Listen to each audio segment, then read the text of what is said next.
સરકારને લાગશે, એમાં કોઈ શંકાને સ્થાન નથી।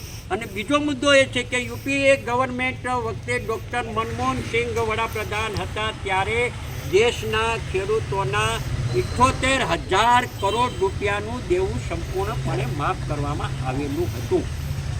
હવે 5 થી 7 ઉદ્યોગપતિના દેવા છે 16 લાખ કરોડ રૂપિયા જે છે એ સરકારે ઉદ્યોગપતિની લોનો છે એ સંપૂર્ણપણે માફ કરી છે। જો ઉદ્યોગપતિની લોનો જો માફ થઈ શકતી હોય, સરકાર કરી શકતી હોય, તો ગુજરાતના ખેડૂતોના દેવા માફ શા માટે ન કરી શકે?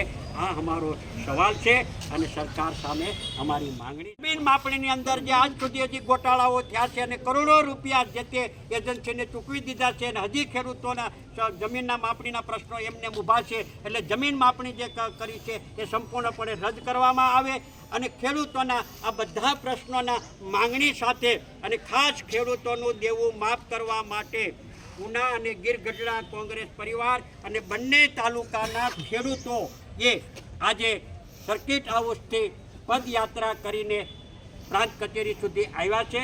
પ્રાંત કચેરીની સામે સરકારની આંખ ઉઘડે, ખેડૂતોના હિતમાં સરકારને નિર્ણય કરવાની પરમ કૃપાળુ પરમાત્મા શક્તિ આપે, એના માટે અમે આજે 1 કલાકના ધરણા કરવા માટે પણ અમે અહીંયા અત્યારે બેઠા છે।